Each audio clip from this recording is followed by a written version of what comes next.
Hello மக்களே 277வது விஷயத்துல போயிடலாம். எபிசோட்ல வந்து மக்கள் எல்லாருமே ஓட ஆரம்பிச்சிட்டாங்க. வாங்கடா நம்ம இங்கிருந்து போவோம், இதெல்லாம் சரிப்பட்டு வராதுன்னு சொல்லிட்டு ஊர் மக்களே பயந்து போய்கிட்டு இருக்காங்க.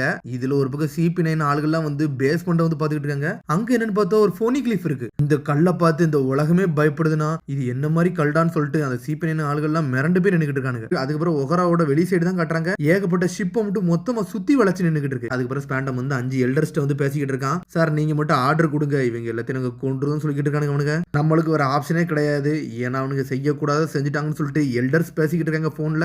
எல்டர்ஸ் நீங்க வந்து தேவையில்லாத விஷயத்த நிறைய பேசிக்கிட்டீங்கன்னு சொல்லிட்டு ப்ரொஃபசர் கிளவர் சொல்றாரு. டேய் அவங்க தாண்டா வேர்ல்டு லீடர்ஸ், அவங்கள்ட்ட ரொம்ப ரூடா பேசுறேன்னு சொல்லிட்டு ஸ்பேண்டம் வந்து நின்றுட்டு இருக்கான். ப்ரொஃபசர் கிளவர் தானே இப்ப பேசினாரு, அவர் தான் ஒகாரில் உள்ள அத்தாரிட்டின்னு முதல்கொண்டு எனக்கு தெரியும்னு சொல்லிக்கிட்டு இருக்கானுங்க. அவனுக்கு இந்த உலகத்தோட நீதியை பத்தி உங்களுக்கு தெரிய வேண்டாமா, நீங்க சூஸ் பண்ண பாதை வந்து தப்பான பாதைன்னு சொல்லிக்கிட்டு இருக்காங்க அவங்க.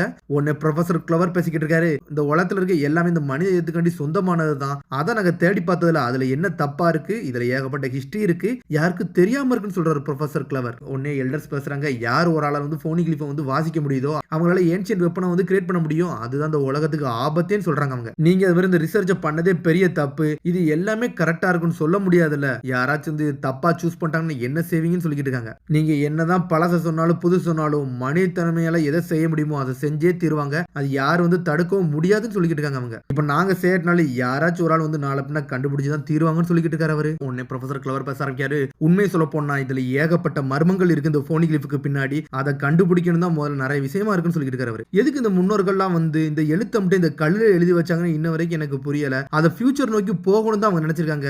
ஏன்னா அவங்க புத்தகத்துல எழுதி இருந்தாங்கன்னா அது என்னைக்காச்சும் மறைஞ்சு போயிருந்திருக்கும். எதுக்கு இந்த கல்ல உலகம் முழுக்க பரவட்டும், காலகாலமா இது இருக்கட்டும்னு சொல்லிட்டு தான் இந்த மெசேஜ் வந்து இந்த உலகத்துக்கு கொடுத்திருந்தாங்கன்னு சொல்லிட்டு இருக்காரு அவரு. அது மாதிரி இன்னொரு விஷயம் என்னன்னா, இந்த ஃபோனி கிளிஃபுக்கு வந்து எவனோ ஒருத்தன் எதிரியா இருக்கான், இந்த ப்ரூஃப் வெளியே வந்துச்சுன்னா இந்த உலகத்துக்கே பெரிய ஆபத்துன்னு நினைச்சுக்கிட்டு இருக்கான்னு சொல்லிக்கிட்டு இருக்காரு அவரு. ப்ரொஃபசர் கிளவர் இப்போ நீங்க என்னதான் பேச நினைக்கிறீங்கன்னு சொல்லிட்டு எல்டர்ஸ் கேட்டுக்கிட்டு இருக்காங்க. நம்மளோட முன்னோர்கள் வந்து அழிக்கப்பட்டிருக்காங்கன்னா யாரோ ஒரு எதிரி தான் வந்து அவங்க அழிக்கப்பட்டிருப்பாங்க, அவங்களுக்கு வந்து இந்த உலகத்தோட உண்மை வந்து யாருக்கும் தெரியக்கூடாதுன்னு நினைக்கிறாங்கன்னு சொல்லிக்கிட்டு இருக்காரு அவரு. பிளாக் செஞ்சுரி வந்து 800 வருஷத்துக்கு முன்னாடி நடந்தது, இந்த எதிரிகள் வந்து அதை பத்தி யாருக்குமே தெரியக்கூடாதுன்னு தான் நினைக்கிறாங்க, அதுக்கப்புறம் தான் வந்து வேர்ல்டு கவர்மெண்டே வந்து கண்டுபிடிக்கப்பட்டுச்சுன்னு சொல்லிக்கிட்டு இருக்காரு. இப்போ இந்த வேர்ல்டு கவர்மெண்ட் என்ன நினைக்கிறேன், அந்த பிளாக் செஞ்சுரியை பத்தி யாருமே தெரியக்கூடாதுன்னு நினைச்சுக்கிட்டு இருக்கு, அப்பனா இவங்க தான் பெரிய எதிரியா இருப்பாங்கன்னு நினைக்கன்னு சொல்லிக்கிட்டு இருக்காரு அவரு. இந்த ஃபோனி கிளிஃபை நாங்க அனாலிசிஸ் பண்ணது ஆரம்பிச்ச பிறகுதான் சில விஷயத்தை நாங்களே கண்டுபிடிச்சோம், ஏகப்பட்ட கண்ட்ரிகள் இருக்கு, அது வந்து இந்த உலகத்துக்கு பெரிய வெளிச்சத்தையே கொண்டு வர போகுதுன்னு சொல்லிட்டு எங்களுக்கு தெரியும் சொல்லிக்கிட்டு இருக்காரு அவரு. அந்த இன்ஃபர்மேஷன் நம்மகிட்ட அழிக்கிறதுக்கு தான் அந்த எதிரிகளோட நோக்கமாவே இருக்குன்னு சொல்லிக்கிட்டு இருக்காரு அவரு. ஆனா நம்மளோட முன்னோர்கள் வந்து இதுல எழுதி இது நம்மளோட ஃபியூச்சரை நோக்கி போகட்டும், நம்மளோட சந்ததிகள் இதை தெரிஞ்சுக்கிட்டுன்னு நினைச்சுதான் இந்த ஃபோனி கிளிஃபை நம்மளுக்கு விட்டுட்டு போயிருக்காங்க, அதுதான் நான் புரிஞ்சுக்கிட்டதுன்னு சொல்றாரு. எல்லாம் முழிக்கிறாங்க, இவன் இவ்வளவான விஷயத்தை கண்டுபிடிச்சு வச்சிருக்கானான்னு சொல்லிட்டு பாத்துக்கிட்டு இருக்காங்க. நீங்க சொன்னது உண்மைதான், அந்த ஏன்ஷியன்ட் வெப்பன் கிரியேட் பண்ணப்பட்டுருன்னு சொல்லிட்டு நீங்க சொன்னதெல்லாம் உண்மைதான். ஆனா அதோட உங்களுக்கு வேற விஷயம் எது முக்கியமா இருக்குன்னா, அந்த பழைய விஷயங்கள்லாம் வெளியே வந்துருமோ, அதோட ஐடியாலஜி வெளியே வந்து பழைய கிங்டத்தை பத்தி யாரும் பேச ஆரம்பிச்சிருவாங்களான்னு சொல்லிட்டு உங்களுக்கு பயமா இருக்கு, அப்படிதானே சொல்லிக்கிட்டு இருக்காரு அவரு. நீங்க எதுக்கு இந்த கிங்டத்தை பார்த்து பயப்படுறீங்கன்னு எனக்கு ஒன்றும் புரியல, ஆனா அந்த கிங்டத்தை பத்தி எல்லாம் தெரிஞ்சுக்கிட்டோம்னா அவன் தான் அந்த உலகத்தையே ஆள்ற அளவுக்கு உள்ளவனா இருப்பான்னு சொல்லிக்கிட்டு இருக்காரு அவரு. அவனை கொல்லுங்கன்னு சொல்லிட்டு எல்டர் கத்துறாங்க. பார்த்தா எடுத்தோன்னே ப்ரொஃபசர் கிளவரை சுட்டு தள்ள ஆரம்பிச்சிட்டானுங்க. ப்ரொஃபசரை போட்டு தள்ளிட்டாங்க. ப்ரொஃபசர்னு சொல்லிட்டு ஷாக் ஆகுறாவா, எல்லாருமே வராங்க, என்னடா நீங்க பண்ணீங்கன்னு சொல்லிட்டு. ஒகரா வந்து நிறைய விஷயத்தை தெரிஞ்சுக்கிட்டாங்கன்னு சொல்லிட்டு இருக்காங்க. ஒரு பக்கம் டாக்குஸ் நீங்க சிக்னல் கொடுத்தீங்களான்னு சொல்லிட்டு ஒரு எல்டர் தலையில கை வைக்கிறாரு. அங்க இருக்க யாருமே தப்பிச்சு மட்டும் போயிடக்கூடாதுன்னு சொல்லிட்டு கத்துறாங்க. என்னன்னு பார்த்தா ரோபின் அங்கிறது வேகமா வாரா. கோல்டன் டிரான்ஸ்பாண்டர்ஸ் என்கிட்ட இருக்கு, அதை நான் யூஸ் பண்ணட்டுமான்னு சொல்லிட்டு பாத்துக்கிட்டு இருக்கான். ப்ரொஃபசர் சொல்லிட்டு ரோபின் வாரா. ரோபின் நீங்க இருக்க கூடாது, இங்க இருந்து முதல்ல ஓடிப்போ, இங்க இருக்க கூடாதுன்னு சொல்லிக்கிட்டு இருக்காரு அவரு. சடனா பஸ்டர் கால வந்து அமுக்கிட்டான். டேதவன் அமுக்கிட்டான்னு சொல்லிட்டு ஷாக் ஆகுறாங்க. பாக்கெட் ஷிப்ல இருந்து இங்க இருந்து கிளம்பு ரோபின், இங்க இருக்காதுன்னு சொல்றாரு டாக்டர். இருக்குது முட்டாள் தன்மைன்னு சொல்லிக்கிட்டு இருக்காரு. பஸ்டர் கால் ரெக்வஸ்ட் கொடுத்துட்டாங்கடா, வாங்கடா ஓபன் ஃபயர் ஸ்டார்ட் பண்ணணும்னு சொல்லிட்டு வேகமா போறானுங்க. சடனா மரமே எரிய ஆரம்பிச்சிருச்சு. டே வேர்ல்டு கவர்மெண்ட் நீங்க என்னடா பண்ணிக்கிட்டு இருக்கீங்க, இங்க ஏகப்பட்ட உயிர்கள் இருக்குன்னு சொல்றாங்க ஒரு பக்கம். டே இங்க இருக்க எல்லாத்தையும் எரிச்சுங்க, எது இருக்க கூடாதுன்னு சொல்றாங்க. எவனும் இங்க மூவ் பண்ண கூடாடா, தேவலாம் புல்லட் எல்லாம் வேஸ்ட் பண்ணாதீங்கடா, இந்த கவர்மெண்ட் வந்துரும் சொல்லிக்கிட்டு இருக்கான் ஒரு பக்கம் ஸ்பேண்டம். மக்களை எல்லாரும் நம்ம புக் நோக்கி போகணும்னு சொல்றாரு ப்ரொஃபசர் கிளவர். டே நம்ம லைப்ரரி எரிய போகுதுன்னு சொல்லிட்டு எல்லாரும் வேகமா ஓடிக்கிட்டு இருக்காங்க லைப்ரரிக்குள்ள. அவனோட பழைய விஷயத்தை அப்படியே பாதுகாக்க நினைக்கிறாங்க, நம்ம புக் அப்படியே பாதுகாக்கணும்னு சொல்லிட்டு எல்லா புக்கையும் எடுத்துட்டு போறாங்க. தண்ணி எல்லாம் மெத்தி மெத்தி ஊத்துறாங்க அவங்க. ரோபின் மிரண்டு பாத்துக்கிட்டு இருக்கா. டே இந்த பொண்ணை தூக்குங்கடா அப்படின்னு சொல்றான். ஒலிவியாவை தூக்கிட்டு போய்கிட்டே இருக்காங்க. பல விஷயத்த உன்ட்ட கேதர் பண்ணணும் வான்னு சொல்லிட்டு இழுத்துட்டு போய்கிட்டே இருக்காங்க. ரோபின் பாத்துக்கிட்டே இருக்கா, அது யாரடா தூக்கிட்டு போறாங்கன்னு சொல்லிட்டு. கடனா அம்மான்னு சொல்லிட்டு ரோபினுக்கு கொஞ்சம் கொஞ்சமா ஞாபகத்துக்கு வருது. ரோபின் இங்க நீ செத்துறக்கூடாது, நீ முதல்ல தப்பிக்கணும்னு சொல்லிட்டு அவ பாத்துக்கிட்டே இருக்கா ஒலிவியா. ரோபின் இனிமேல் நீங்க இருக்க கூடாது, முதல்ல கிளம்புன்னு சொல்லிக்கிட்டு இருக்காரு ப்ரொஃபசர் கிளவர். ரோபின் அப்படி கொஞ்சம் கொஞ்சமா ஒலிவியாவை பாத்துக்கிட்டு இருக்கா. நீங்க தானே அம்மா, கரெக்ட் தானேன்னு சொல்லிட்டு ரோபின் கேக்குறா. ஆனா ஒலிவியா சின்ன விஷயத்துல யோசிச்சு பாக்குறா. அம்மா போவாதீங்க போவாதீங்கன்னு சொல்லிட்டு ரோபின் அழுதுகிட்டே இருந்திருப்பா. என்னை மன்னிச்சிரு ரோபின், என்னை இப்ப நீ அம்மான்னு மட்டும் கூப்பிடாத, உனக்கு பெரிய பிரச்சனை வந்துடும் சொல்லிட்டு பாத்துக்கிட்டு இருக்கா ஒலிவியா. உனக்கு எதுவும் ஆயிடக்கூடாதுன்னு சொல்லிட்டு அவ பாத்துக்கிட்டே இருக்கா. எல்லாரும் மான்ஸ்டர் மான்ஸ்டர் சொல்லிட்டு ஒதுக்கி இருப்பாங்க. உங்க அம்மாவே உன்னை விட்டுட்டு போயிருப்பா அப்படின்னு சொல்லிட்டு. சின்ன வயசுல இருந்தவ ஏகப்பட்ட கஷ்டங்களை பார்த்திருப்பா அவங்க அம்மா இல்லாதனால. ரோபின் அழுதுகிட்டே இருக்கா. நான் கேட்டதுக்கு பதில் சொல்லுங்கன்னு சொல்லிட்டு கத்துறாவா. நீங்க எங்க அம்மாவான்னு சொல்லிட்டு கேக்குறா ரோபின். என்னது அந்த பொண்ணு வந்து உன்னோட பொண்ணான்னு சொல்லிட்டு கேட்டுக்கிட்டு இருக்கான் ஸ்பேண்டாம். அதெல்லாம் இல்லன்னு சொல்றா ஒலிவியா. என்னை மன்னிச்சிரு சின்ன பொண்ணே, நீ வேற யாரும் நினைச்சிட்டு நீ என்ன நினைச்சுக்கிட்டு இருக்கன்னு சொல்லிட்டு ஒலிவியா சொல்லிக்கிட்டு இருக்கா. நீ மட்டும் கிரிமினல் டாக்டர் ஆயிடக்கூடாதுன்னு சொல்லிட்டு பாக்குறா. வாங்கடாங்கிறது போவோன்னு சொல்லிட்டு ஸ்பேண்டாம் போய்கிட்டே இருக்கான் ஒரு பக்கம். நான் தான் ரோபின், என்னை ஞாபகம் இல்லையா, நான் வளர்ந்துட்டேன் அம்மா, உங்களுக்கு தெரியலையான்னு சொல்லிட்டு கேட்டுக்கிட்டு இருக்காவா. உங்களுக்கு கண்டிப்பா இவ்வளவு நாள் வெயிட் பண்ணிக்கிட்டு இருந்தேன்னு சொல்லிட்டு கத்துறா ரோபின். நீ அம்மா இல்லையா, நீங்க எனக்கு வேணும் அம்மா, என்னோட கையை பிடிங்க அம்மான்னு சொல்லிட்டு அப்படி கத்திக்கிட்டே இருக்கா ரோபின். நல்லா படிச்சு போற ஆர்கியாலஜிஸ்ட் ஆயிட்டேன், நான் போனிகிலிஃப படிக்க முடியும்னு சொல்லிக்கிட்டு இருக்காவா. என்ன சொன்னா அந்த பொண்ணால ஆர்கியாலஜிஸ்ட் ஆயிட்டாளா, அந்த பொண்ணால போனிகிலிஃப படிக்க முடியுமா சொல்லிட்டு ஸ்பேண்டம் பாத்துக்கிட்டு இருக்கான். அம்மா என்னை போன வாட்டி தனிமையை விட்டுட்டு போன மாதிரி இந்த வாட்டி தனிமையை விட்டுட்டு போயிடாதீங்க, என்னை கூட்டு போங்கன்னு சொல்லிக்கிட்டு இருக்கா.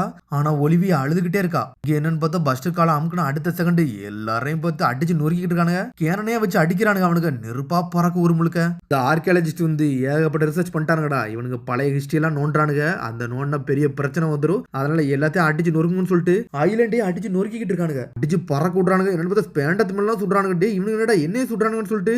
இந்த மரம் தானே முக்கியம், அதுல இருக்க எல்லா புக்கையும் காப்பாத்துங்கடா, அதுதான்டா நாளைய சந்ததிகளுக்கு எல்லாம் புரிய வரும்னு சொல்லிக்கிட்டு இருக்காரு அவரு. சீஃப் அந்த பொண்ணு வந்து ஆர்கியாலஜிஸ்டா, அப்ப அந்த பொண்ணு என்ன செய்யணும்னு சொல்லிட்டு ஒருத்தன் கேட்டுக்கிட்டு இருக்கான். அது உண்மை என்னன்னு தெரியல, எல்லாத்தையும் நம்ம கரெக்டா முடிச்சு வைக்கணும். அந்த பொண்ணோட மூஞ்ச போட்டு ஞாபகம் வச்சுக்கோ, அவள் இந்த ஐலண்ட விட்டுட்டு போக கூடாதுன்னு சொல்லிக்கிட்டு இருக்காங்க இவனுக்கு. அவளெல்லாம் விடுங்கடா, முதல்ல நம்ம செத்துறக்கூடாதுன்னு சொல்லிட்டு ஸ்பேண்டம் வேகமா போய்கிட்டு இருக்கான். என்னோட உயிர் தான் முக்கியம்னு சொல்லிட்டு எல்லாரும் வேகமா போறாங்க. ஆனா ரோபின் அப்படி பொடிநடைய போட்டுட்டு ஒலிவியாவை பார்க்க போறான். லைப்ரரியே தீ பிடிக்க ஆரம்பிச்சுட்டு தண்ணியை ஊத்திக்கிட்டு இருக்காங்க ஒரு பக்கம். ஒலிவியாவை ஸ்ட்ரெயிட்டா வந்து கையை வந்து பிடிச்சிக்கிட்டு இருக்கா ரோபின். அவங்க அம்மா பக்கத்துல இருந்து உட்காந்துருக்கா. இதே மாதிரி நான் எப்போ உங்க கூட இருக்கணும் அம்மான்னு சொல்லிட்டு அப்படின்னு ரோபின் அழுதுகிட்டே இருக்கா. ரோபின் சொல்லிட்டு கெட்டி பிடிக்க ஆரம்பிச்சிட்டா அம்மான்னு சொல்லிட்டு. என்னை மன்னிச்சிரு ரோபின் சொல்லிக்கிட்டு இருக்காங்க அவங்க. ஒன்னால போனிகிலிஃப படிக்க முடியுமா ரோபின், அது உண்மைதானான்னு சொல்லிட்டு அவர் கேட்கிறாரு. ஆமா நான் ஸ்காலர் ஆகிறதுக்கு நான் என்னால செய்யணும் முடிவெடுத்தேன், அதனால என்னால படிக்க முடியும்னு சொல்லிக்கிட்டு இருக்காவா. ஒன்னால போனிகிலிஃப படிக்க முடியும்னு சொல்லிட்டு எனக்கு சர்ப்ரைஸா இருக்குன்னு சொல்லிக்கிட்டு இருக்கா. நீ ஏகப்பட்ட படிச்சிருக்கன்னு சொல்ற ஒலிவியா. உன்னை நினைச்சு நான் பெருமைப்படுறேன்னு சொல்லிட்டு அப்படி ஒலிவியா சந்தோஷப்பட்டுக்கிட்டு இருக்கா. ஆனா ரெண்டு பேரும் அப்படியே அழுதுகிட்டே இருக்காங்க. இனிமேல் இங்க இருக்க கூடாது, டைம் வேஸ்ட் பண்ணக்கூடாது. ஒலிவியா ரோபினை தூக்கிட்டு இங்க இருந்து போய்கிட்டே இருக்கு. இனிமேல் இங்க இருக்காத, எவாக்குவேஷன் ஷிப் நோக்கி போன்னு சொல்றாங்க. இதுல ஒரு பக்கம் சால் வந்து நின்னுகிட்டு இருக்கான். ரோபின் சொல்லிட்டு வாராரு அவரு. நேத்து நான் பாத்துக்கிட்டு இருந்தேன் ரோபின் சொல்லிக்கிட்டு இருக்காரு அவரு. சோல்னு சொல்லிட்டு. அப்புறம் அவங்க அம்மா நீ மீட் பண்ணிட்டியான்னு சொல்லிட்டு சோல் கேக்குறாரு. நீங்க என்ன பண்ணிக்கிட்டு இருக்க அப்படின்னு சொல்லிட்டு சோலை பார்த்துட்டு ஒலிவியா கேக்குறா. என்னோட விதி, நான் வந்து இங்க மாட்டிக்கிட்டேன், என்னை காப்பாத்துனே ரோபின் தான் சொல்லிக்கிட்டு இருக்காரு அவரு. சிச்சுவேஷன் ரொம்ப மோசமா போயிருச்சு, இந்த ஐலண்ட மட்டும் முதல்ல கிளம்புன்னு சொல்றாரு சால். என்னோட பொண்ணை மட்டும் காப்பாத்திரு, எப்படியாச்சும் இந்த ஐலண்ட விட்டு போயிடணும்னு சொல்லிட்டு இருக்கா ஒலிவியா. அம்மா அப்படி சொல்லாதீங்க, நீங்களும் தானே என் கூட வரணும்னு சொல்லிட்டு. என்ன சொல்ற ஒலிவியான்னு சொல்லிட்டு சால் கட்டிக்கிட்டு இருக்காரு. என்னால இங்க விட்டுட்டு வர முடியாதுன்னு சொல்றா ஒலிவியா. அம்மா இப்பதான் நான் உங்க கூட இருக்கேன், இதே மாதிரி இருக்கணும்னு சொல்லிக்கிட்டு இருக்காங்க ஒரு பக்கம். ரோபின் நீ ஸ்காலர் ஆயிட்டு அந்த உகரில் உள்ள பழைய விதிகளை பத்தி பழைய கதைகளை பத்தி இந்த உலகத்துக்கே கொண்டு வரணும், வெளிச்சத்துக்கு வரணும். அப்பதான் தான் உலகத்துல உள்ள எதெல்லாம் அழிஞ்சிச்சோ எல்லாம் திரும்ப வரும்னு சொல்லிக்கிட்டு இருக்காவா. நாங்க நெக்ஸ்ட் ஜெனரேஷன் கொடுக்கணும்னு நினைச்சோம், ஒன்னால இது முடியும் சொல்லிக்கிட்டு இருக்காவா. இந்த உகரா வில்லேஜ்ல உள்ளவங்க இந்த உலகத்துல உள்ள உண்மையை வெளியே கொண்டு வரதான் நினைச்சாங்க, அது எப்பவுமே எண்டுக்கு வரவே கூடாதுன்னு சொல்லிக்கிட்டு இருக்காவா. உகராவே அழிஞ்சாலும் இந்த உலகத்துல உண்மை வெளியே வந்தே தீரணும், ஃபியூச்சருக்கு நாங்க கிவ் அவே பண்ண போறதுன்னு சொல்றா ஒலிவியா. எனக்கு புரியல அம்மான்னு சொல்றாவா. உனக்கு ஒரு நாள் புரியும் சொல்றா. சோல் என் பொண்ணை கூட்டு போன்னு சொல்றா ஒலிவியா. ஓகேவான்னு சொல்லிட்டு கேட்டுக்கிட்டு இருக்கான் அவன். சரின்னு சொல்றாவா. சடனா சோல் தூக்கிட்டு வேகமா போறாரு. எனக்காண்டி உனக்காண்டி நீ வாழணும் ரோபின் சொல்லிட்டு கத்துறா ஒலிவியா. ஒலிவியா அப்படியே அழுதுகிட்டே நிக்கிறா. இதுல ஒரு பக்கம் என்னன்னு பார்த்தா அவர் ஒரு ப்ரொஃபசர் கிளவர் வர அழுதாரு. அப்ப என்னன்னு பார்த்தா அவுக்கிஜி தான் காட்டுறாங்க. வைஸ் அட்மிரல் கூசான்னு சொல்லிட்டு இருக்கான். அப்ப அவன் அட்மிரல் கூட ஆகல. சார் அங்க ஒரு ஆளை பாக்குறேன்னு சொல்றான் அவன். யாரடா பார்த்த கத்தி சொல்றான்னு சொல்லிட்டு இருக்கான். சார் அது வைஸ் அட்மிரல் சாலுன்னு சொல்றான். என்னன்னு பார்த்தா சாலு சாதாரண ஆள் இல்ல, அவரே ஒரு வைஸ் அட்மிரல் தான். ரோபின் அழாத, உன்னை நினைச்சு பெருமையா இருக்கு, உங்க அம்மா ஒரு பெரிய ஆளு, நீ இந்த ஹிஸ்டரியை உலகத்துக்கு தெரிவிக்கணும்னு சொல்லிட்டு சோல் வேகமா போய்கிட்டு இருக்காரு. உகராவே இந்த வேர்ல்ட நோக்கி சண்டை போட்டுக்கிட்டு இருக்குன்னு சொல்லிட்டு இருக்காரு அவரு. என்னன்னு பார்த்தா சோல் தான் அப்ப போயிருந்திருக்காரு. நேவில வேற லெவல் ஆளா இருந்திருக்காரு. டே அட்டாக் பண்ணாலும் போதும்டா, அவங்க ஸ்காலர்டா, அப்பெல்லாம் செய்யக்கூடாது, அவங்கள முதல்ல இங்க இருந்து கூட்டுவாங்கன்னு சொல்லியிருக்காரு. அவங்க வந்து பழைய ஹிஸ்டரி நோனெல்லாம் தப்புதான்டா, ஆனா இருந்தாலும் அவங்க எதுக்குடா சாகணும்னு சொல்லிக்கிட்டு இருந்திருக்காரு அவரு. சால் நாங்க ஒரு சர்வைவரை கண்டுபிடிச்சோன்னு சொல்லிட்டு இருக்காங்க அவங்க. எங்களோட ஸ்காலர்லாம் நீங்க எப்படி கொல்லுவீங்கன்னு சொல்லிட்டு கத்திக்கிட்டு இருக்காங்க. உடனே சால் கேக்குறாரு, ஏன்ஷியன்ட் வெப்பன் உண்மையில நீங்க கிரியேட் பண்ண நினைக்கிறீங்களான்னு சொல்லிட்டு கேக்குறாரு அவரு. உடனே வந்து ஒலிவியா சொல்றா, நீங்க எதுக்கு எங்களை அடிக்கிறீங்கன்னே தெரியாம அடிச்சுக்கிட்டு இருக்கீங்க, தேவையில்லாத முடிவு நீங்க எடுக்கிறீங்கன்னு சொல்லிட்டு ஒலிவியா கத்துறா. அதை கிரியேட் பண்ணி நாங்க இப்ப என்ன பண்ண போறோம், நாங்களே ஹிஸ்டரியை தான் தேட வந்தோம்னு சொல்றா ஒலிவியா. என்னன்னு பார்த்தா அப்போ யாரை கட்டுறாங்கன்னா செங்கக்கு தான் கட்டுறாங்க. அவர் தான் அட்மிரலா இருந்திருக்காரு. டே பஸ்டர் கால் போட்டா நீ தான் 5 வைஸ் அட்மிரல்ல நீனு ஒரு ஆளா இருக்கணும்னு சொல்லியிருக்காரு செங்கக்கு. அவங்க ஸ்காலர் தானே, அவங்கள எதுக்கு இப்பெல்லாம் அட்டாக் பண்ணணும், அதெல்லாம் தப்பு இல்லையா, அவங்கள கேப்சர் பண்ண போதாதான் சொல்லிட்டு சால்வ் கேட்டிருக்காரு. அவங்க ஹிஸ்டரியை தான் தேடி வந்திருக்காங்க, அதுல என்ன தப்பு இருக்குன்னு சொல்லி கேட்டுக்கிட்டு இருக்காரு. ரிசர்ச் வந்து டேஞ்சர்ஸ் சொல்றீங்க, அவங்களுக்கு நம்ம ஹெல்ப் பண்ண அதுல எது தப்பு வர போறதில்ல அப்படிதானே அப்படின்னு சொல்லிட்டு கத்திக்கிட்டு இருக்காரு சோல். டே உன்னோட ஆர்டர் மட்டும் கேள்டா, வேற எதுவும் பேசாதன்னு சொல்லிட்டு செங்கக்கு கத்துறான்.